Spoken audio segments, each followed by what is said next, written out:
Hey, happy Sunday. Was able to get down to the range today and finally got some rounds in.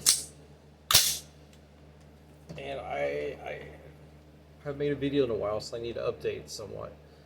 So I have a new scope.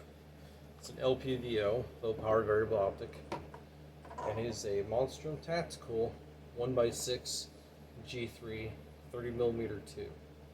I'm really liking it. It was only $200, um, and the mount itself was extra because it's a cantilever mount, and that was an extra, I want to say, $30. It comes with a standard mount.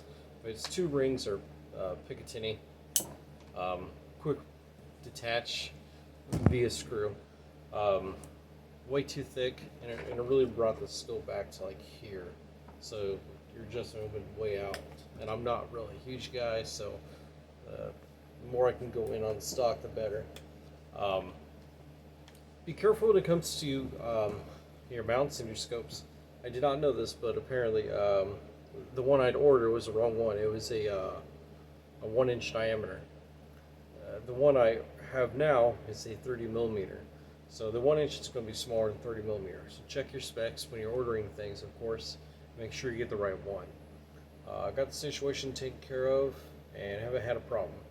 A couple cool features about this. It's got, your LED red light kind of thing. It's got a decent little BDC. It's a circle with a dot, and then a couple more circles, variations, striations on the bottom. Pretty easy to use. One downfall of this is the reticle is kind of hard to make out when it's not illuminated during the daytime on a dark background, of course, because it's black. So I think in the future I'm going to put a 45-degree red dot.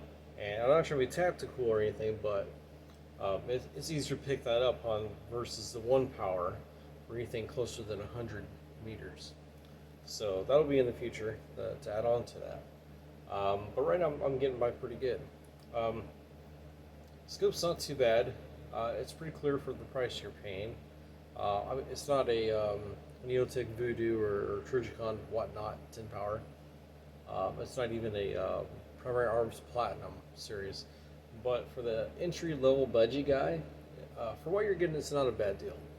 I'm enjoying it quite a bit the more I use it.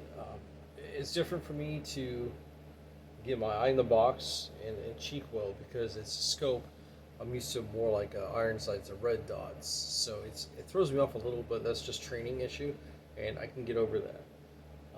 The elevation winch is really neat. I like this because you can pop it and adjust it as needed, and then you lock it down by pushing it in.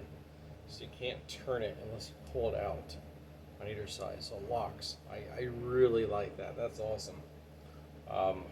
Highly recommend that. It's a half MOA, so if you're used to dialing red dots, then it shouldn't be a problem. I dialed it at 25, it did pretty good. It was only off a little bit, it was like 6 low and 2 left, too much. Got that adjusted, went to 50 with it, got it adjusted, a couple small measurements, took it out to 100 yards, did pretty good, no problems there. Would I could be more accurate, take more time? Yeah, but it's kind of a rush today, so there's only so much time I have left in a day. Went to some families, we did a bunch of shooting. Miffy brought his 303 British Lee Enfield out, World War II rifle. Pretty smooth action considering. Different for me, it kicked pretty good, but wasn't that bad.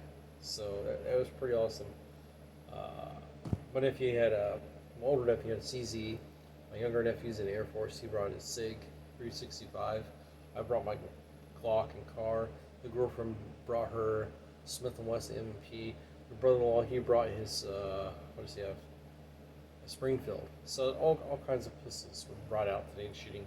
9mm, 45. I had my concealed carry 9mm, my 45. That was a lot of fun. Everyone liked 45. They shot it pretty well. It was a nice push. Even the girlfriend, she was a little worried at first, but when she shot it, she was fine. Actually, she didn't like my concealed carry as much as my Glock 21, so that's kind of interesting. I like that. But yeah, so my nephew shot this and everything. Girlfriend shot this once. She was a little worried because it's a rifle, but I was like, it's a 223.556, so it's not that bad. It doesn't kick that much. If my to me kicks less than a pistol. So she fired once, and she's really surprised by, hey, it doesn't kick as bad. It's not that bad. Maybe I'll make a video later and she can talk about it. I don't know.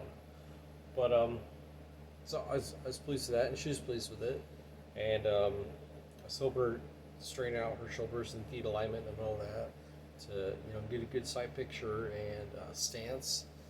And she's like, well, you do pretty good. I'm like, well, I do all right, but I practice a lot of dry fire at home, and that is a time saver. You're getting your muscle mechanics down and everything, so it's a good way to go.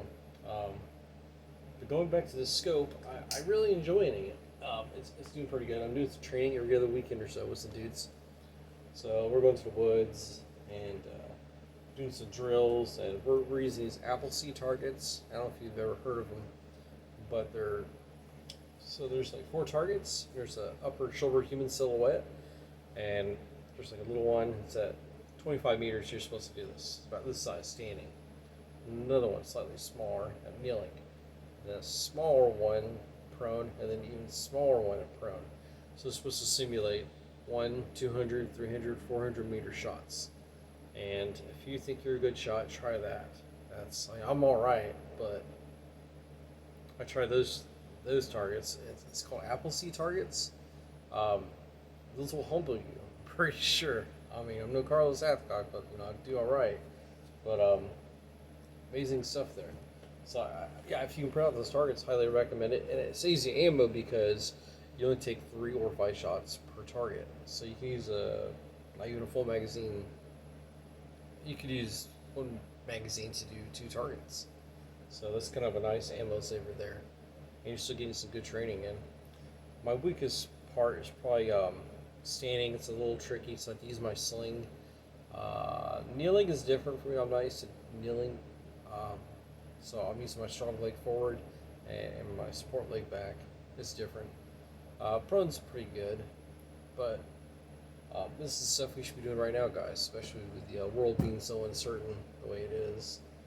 And I definitely recommend if you guys are interested out there in getting a entry level or budget LPVO without breaking the bank, I'd highly recommend the Monstrum G3 1x6 power.